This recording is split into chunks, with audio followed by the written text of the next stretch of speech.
Hi guys, कैसे हैं आप सब गाइस। आई होप आप सब ठीक होंगे गाइस। मेरा नाम है अब्दुल और आप देख रहे हैं अपना YouTube channel current pharmacy. Guys, आज की जो वीडियो है ये उन सभी फार्मेसी स्टूडेंटों के लिए है जो कहते हैं कि हमें फार्मेसी में इंग्लिश समझ नहीं आती है या फिर इंग्लिश लिखी नहीं जाती है या फिर कहते हैं कि हमें फार्मेसी में इंग्लिश की वजह से काफ़ी ज़्यादा प्रॉब्लम आती हैं।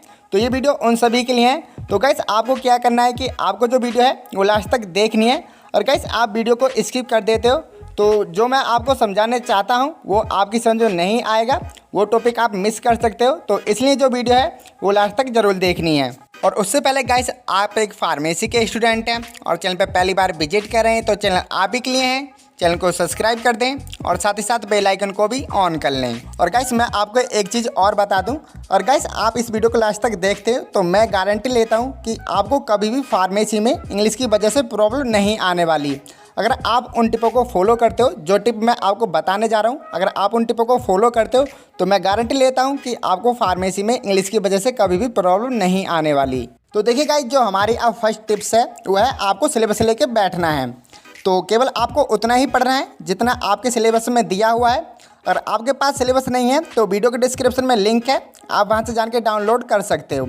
तो अब हम बात करते हैं कि इस सिलेबस लेके बैठने से हमें होगा क्या, मतलब जो हम सिलेबस है अगर उसे लेके बैठेंगे तो उससे होगा क्या। तो देखिए गाइस, जो हमारा सबसे पहले फ़ायदा है सिलेबस लेके बैठने का वो ये है कि सिलेबस में उतना ही होता है जितना आपके एग्ज़ाम में आने वाला होता है। यानी कि आपके इस सिलेबस से बाहर आपके एग्ज़ाम में नहीं आ सकता। तो आपको केवल उतना ही पढ़ना है जितना आपके सिलेबस में दिया हुआ है, क्योंकि जो एग्ज़ाम आता है वो सिलेबस से ही आता है। तो बस केवल आपको उतना ही पढ़ना है जितना आपके सिलेबस में दिया हुआ है, क्योंकि आपको सबसे पहले फार्मेसी का एग्जाम क्लियर करना है और फिर आगे की सोचना है। तो इसलिए पहले उतना ही पढ़ें जितना आपके सिलेबस में दिया हुआ है। देखिए, जो हमारा अब अगला पॉइंट है सेकंड नंबर का, वो ये है कि एक बार सिलेबस पूरा पढ़ लें। मतलब जो आपका सिलेबस है वो एक बार आप पूरा पढ़ लें।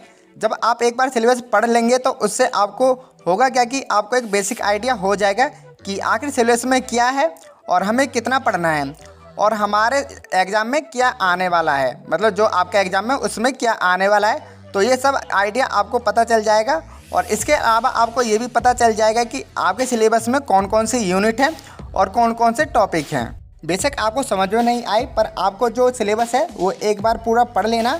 उससे आपको क्या फ़ायदा होगा कि आपको ये फ़ायदा उससे हो जाएगा कि आपका जो एग्ज़ाम में वो कैसा आने वाला है, और आपको ये पता चल जाएगा कि आपके जो सिलेबस है उसमें कौन कौन सी यूनिट हैं और कौन कौन से टॉपिक हैं। तो इसलिए जो सिलेबस है एक बार आप पूरा पढ़ लें। देखिए, जो हमारा अब अगला पॉइंट है थर्ड नंबर का, वो है कि जिन स्टूडेंटों को इंग्लिश कम आती है वो क्या करें। मतलब बहुत सारे स्टूडेंट ऐसे हैं जिनको इंग्लिश कम आती है, तो उनके लिए मैं आपको बता दूं कि उन्हें करना क्या है जिन स्टूडेंटों पे इंग्लिश कम आती है। देखिए, काफ़ी ज़्यादा स्टूडेंट हमारे ऐसे भी हैं जो टॉपिक को पढ़ना चाहते हैं पर वो इंग्लिश की वजह से समझ नहीं पाते हैं। तो उन्हें करना क्या है कि सबसे पहले जो टॉपिक है उसकी आपको वीडियो देखनी है यूट्यूब पर हिंदी में। तो उससे आपको होगा क्या कि जैसे ही आप वीडियो देखोगे यूट्यूब पर हिंदी में, जो आपका टॉपिक है उसका आपको जो कंसेप्ट है वो क्लियर हो जाएगा कि जो हमारा टॉपिक है उसका क्या कंसेप्ट है। तो इसलिए जो आपको ऐसा लगे कि हमें इंग्लिश समझ नहीं आ रही है तो एक बार जो उस टॉपिक की आप वीडियो देख लेना है हिंदी में, तो आपको जो उसका कंसेप्ट है वो क्लियर हो जाएगा। देखिए, उसके बाद क्या करें कि जो आपको समझ में आया है हिंदी में, जो भी आपने वीडियो देखी थी यूट्यूब पर वो आपको समझ में आ गया हिंदी में, तो उसके बाद आपको करना क्या है कि जो आपको समझ में आया वो आप अपनी भाषा में मतलब लैंग्वेज में कन्वर्ट कर सकते हो। और जब आप अपनी लैंग्वेज में कन्वर्ट कर लो तो उसे आप एक बार लिख के देखना है इंग्लिश में। मतलब जो भी आपने समझा पहले वो अपनी लैंग्वेज में आपने कन्वर्ट किया, अब कन्वर्ट करने के बाद उसे आप लिख सकते हो अपनी लैंग्वेज में इंग्लिश में। बट जब अब लिखना हो तो वो आप इंग्लिश में लिखना, क्योंकि हमें हिंदी में तो एग्ज़ाम नहीं देना है, हमें इंग्लिश में एग्ज़ाम देना है। तो आप जो लिखना है वो इंग्लिश में ही लिखना है। तो इसलिए जो आपको वीडियो है पहले वो देखिएगा, फिर उसे अपनी भाषा में कन्वर्ट करिएगा, फिर आप उसे इंग्लिश में लिखने की कोशिश करना। देखिए, जो हमारा अब अगला पॉइंट है वो है बुक ट्रांसलेट। देखिए, मैं आपको एक चीज़ और बता दूं, जो हमारा बुकों में दिया होता है वो काफ़ी ज़्यादा हार्ड होता है। तो इसलिए आप कोशिश करिएगा कि जो आपकी बुक है आप उसे ट्रांसलेट करके अपनी लैंग्वेज में लिखिएगा।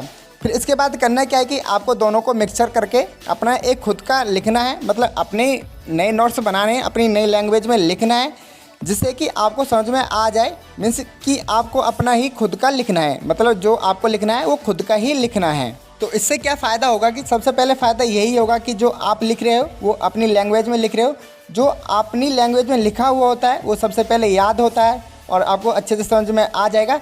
देखिए मैं यहाँ पे आपको एक एग्जांपल बताता हूँ। जैसे कि हमने कोई हमारा एक टॉपिक है सेल, हम सेल ले लेते हैं, जो कोशिका हम कहते हैं जिसे। देखिए हमने सेल यहाँ पे टॉपिक है हमारा, हमने सबसे पहले उसके बारे में यूट्यूब से सर्च किया, मतलब यूट्यूब पे उसकी वीडियो देखी हिंदी में कि सेल क्या होता है, सेल के कितने टाइप होते हैं और कैसे कैसे मिलकर बना होता है। ये सब चीज़ हमने उससे नॉलेज ले ली यूट्यूब से हिंदी में। मतलब हमें इंग्लिश में समझ नहीं आया बुक से, तो हमने हिंदी में वीडियो देखी यूट्यूब पर सेल की और उससे नॉलेज ले ली सेल की कि सेल क्या होता है, कितने प्रकार के होते हैं और कैसे कैसे मिलकर बने होते हैं और इनका क्या कार्य होता है। तो उसके बाद हमें क्या करना है कि हमने हिंदी में भी देख ली वीडियो और हमने इंग्लिश में भी, हमारे पास नोट्स हैं और हमें इन दोनों से करना क्या है कि हमें खुद के नोट्स तैयार करने हैं। मतलब हमने पहले वहाँ पे हिंदी में जो देखा वो अपनी भाषा में हमें इंग्लिश में ट्रांसलेट करना है। मतलब जो हमने हिंदी में देखा था वीडियो वो अपनी भाषा में ट्रांसलेट करनी है। फिर उसके बाद हमें करना क्या है कि उसे अपनी लैंग्वेज में कन्वर्ट करके नोट्स बनाने हैं। मतलब मेरा यहाँ पे आपको कहने का मीन्स यही है कि आप कोई भी टॉपिक लो, पहले उसे अपनी लैंग्वेज में लिखो और फिर याद करो। इससे क्या होता है कि जो भी आप टॉपिक अपनी लैंग्वेज में लिखते हो और फिर याद करते हो तो जल्दी याद हो जाता है। देखिए जो हमारा अब अगला पॉइंट है वो है क्लास नोट बनाइए अपनी लैंग्वेज में। मतलब जो आपके टीचर आपको लिखवाते हैं वो आपको नोट्स बनाने चाहिए अपनी लैंग्वेज में। इससे देखो फ़ायदा क्या होता है कि जो भी आपके टीचर आपको नोट्स बना के देते हैं, अगर आप उन्हें अपनी लैंग्वेज में ट्रांसलेट करके मतलब लिखते हो तो आपको लिखते ही वो हाफ जो टॉपिक होता है वो क्लियर हो जाता है कि जो हमारा टॉपिक है उसका क्या कंसेप्ट है। तो इसलिए जो भी आपके टीचर दें आपके नोट्स बनाने के लिए, उन्हें आप अपनी लैंग्वेज में ट्रांसलेट कर लेना। मतलब ट्रांसलेट करने से यही फ़ायदा होता है कि आपको जो टॉपिक है वो आधा ऐसे ही क्लियर हो जाता है कि जो हमारा टॉपिक है उसका कंसेप्ट क्या है, टॉपिक क्या कहना चाह रहा है। तो इसलिए जब भी बनाओ तो आप अपनी लैंग्वेज में नोट्स बनाना। देखिए यहाँ पर मेरा कहने का मतलब ये है कि कुछ बच्चे करते क्या है कि जो उनकी क्लास के टॉपर होते हैं वो उनके नोट्स ले लेते हैं और उन्हें जैसे का तैसे ही अपनी नोटबुक में लिख के याद करने की कोशिश करते हैं। तो आपको ऐसा नहीं करना चाहिए कि जो आपके टॉपर हैं आप उन्हीं के नोट्स लेके मतलब अपने नोट्स तैयार करो। ऐसा नहीं करना चाहिए। आपके जो टीचर आपको लिखवाते हैं आप उन्हें पहले अपनी लैंग्वेज में कन्वर्ट करिएगा, फिर अलग से आप अपने नोट्स बनाइएगा। तो इससे क्या होता है कि आपको मतलब जो लिखते ही आधा टॉपिक क्लियर आ जाता है। और मैं गारंटी देता हूँ अगर आप इन टिपों को फॉलो करते हो आप अपनी क्लास में 80+ मार्क्स ला सकते हो। तो जो मैंने अभी तक आपको ये टिपें बताई हैं आपको इनको फॉलो करके चलना है। देखिए जो हमारा अब अगला टॉपिक है ये सबसे ज़्यादा मोस्ट इंपॉर्टेंट है। अगर आप इस टॉपिक को समझते हो तो आप चाहे फार्मेसी कोर्स में हो या किसी अदर्स कोर्स में तो कभी भी पीछे नहीं रहने वाले। तो आपको करना क्या है कि आपको किसी भी टॉपिक से लेके 3 सवाल खुद से ही करने हैं। जो फर्स्ट सवाल करना है वो ये करना है क्या है, और जो सेकंड करना है वो करना है क्यों है, और जो थर्ड करना है वो करना है कैसे है।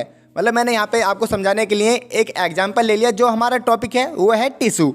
तो हमें सबसे पहले क्या करना है कि जो टिश्यू है उसके बारे में ये जानना है कि जो टिश्यू है वो क्या है। मतलब आप यूट्यूब वीडियो देखिए या फिर अपने नोट्स बनाइए तो उसमें आप यही जानने की कोशिश करना है कि जो टिश्यू है वो क्या है। और जो हमारा सेकंड टॉपिक है वो हमें ये जानना है कि वो टिश्यू है वो क्यों है, मतलब जो हमें डेफिनेशन बता रही है वो ऐसा ही क्यों है।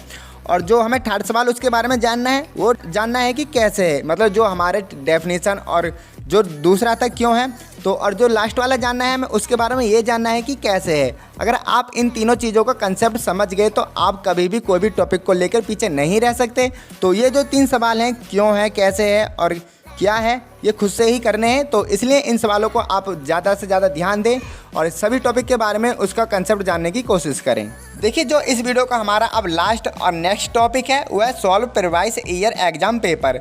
तो आपको इन्हें सॉल्व करने से होता क्या है कि जो आपका एग्ज़ाम है एक तो उसको आपका कंसेप्ट पता चल जाता है कि जो हमारा एग्ज़ाम है उसका क्या कंसेप्ट होता है, और फिर आपको इसी के साथ साथ एक बेसिक आइडिया हो जाता है कि जो हमारा एग्ज़ाम है वो कैसे आने वाला है, उसमें कितने क्वेश्चन होंगे और जो क्वेश्चन है वो किस तरह से आएंगे और जो क्वेश्चन है उनके क्या नंबर होगा, मतलब जो भी क्वेश्चन होगा वो कितने नंबर का होगा। तो फिर इसके बाद क्या होता है कि जो आपका एग्ज़ाम है उसको आपको एक तरह का मतलब जो पैटर्न है वो पता चल जाता है कि जो हमारा एग्ज़ाम है उसका क्या पैटर्न होता है, एग्ज़ाम में कैसे क्वेश्चन आते हैं और जो क्वेश्चन होता है वो कितने नंबर का होता है। तो मतलब ये फुली जो डिटेल्स पता चलती है ये हमें solve previous year exam paper solve करने से पता चलता है। तो जब भी आपके एग्ज़ाम हो तो एक बार जो ये पेपर होते हैं जो हमारे 2-3 लास्ट साल मतलब जो होती हैं उनके आप जो पेपर एक बार सॉल्व कर लेना। तो आपको उससे होगा कि आपको जो एग्ज़ाम है उसकी बेसिक नॉलेज हो जाएगी और उसका पेटेंट और उसका कंसेप्ट पता चल जाएगा कि जो हमारे एग्ज़ाम आते हैं वो कैसे आते हैं। तो जब भी आपके एग्ज़ाम हो तो एग्ज़ाम देने से पहले एक बार जो आपके सॉल्व पेपर होते हैं आप उनको एक बार पूरी तरह से देख लेना। उससे होगा क्या कि आपको एक तो नॉलेज हो जाएगी जो हमारा एग्ज़ाम है वो कैसे आता है, उसका कंसेप्ट पता चल जाएगा और उसका जो पेटेंट है वो पता चल जाएगा। तो बस गाइस यही था आज की वीडियो में। आई होप आपको ये समझ में आया होगा। गाइस वीडियो कैसी लगी ये हमें कमेंट करके ज़रूर बताना। और गाइस यही प्रॉब्लम आपके फ्रेंड लोगों के साथ हो रही है तो एक बार उनको वीडियो ये शेयर कर देना ताकि उन्हें भी इंग्लिश में कोई प्रॉब्लम नहीं आए, चाहे वो फार्मेसी की कोर्स से हो चाहे अदर्स कोर्स से। तो सभी को ये वीडियो आप एक बार शेयर कर देना। और गाइस आप एक फार्मेसी के स्टूडेंट हैं और चैनल पे पहली बार विजिट कर रहे हैं तो चैनल आप ही के लिए है, चैनल को सब्सक्राइब कर दें और साथ ही साथ बेल आइकन को भी ऑन कर लें। और गाइस आप मुझसे बात करना चाहते हैं तो आप कर सकते हैं मुझे इंस्टाग्राम पे फॉलो, जो लिंक है आपको वीडियो के डिस्क्रिप्शन में मिल जाएगा। तो मिलते हैं जल्दी नेक्स्ट वीडियो में, तब तक के लिए thank you for watching video. Have a nice day.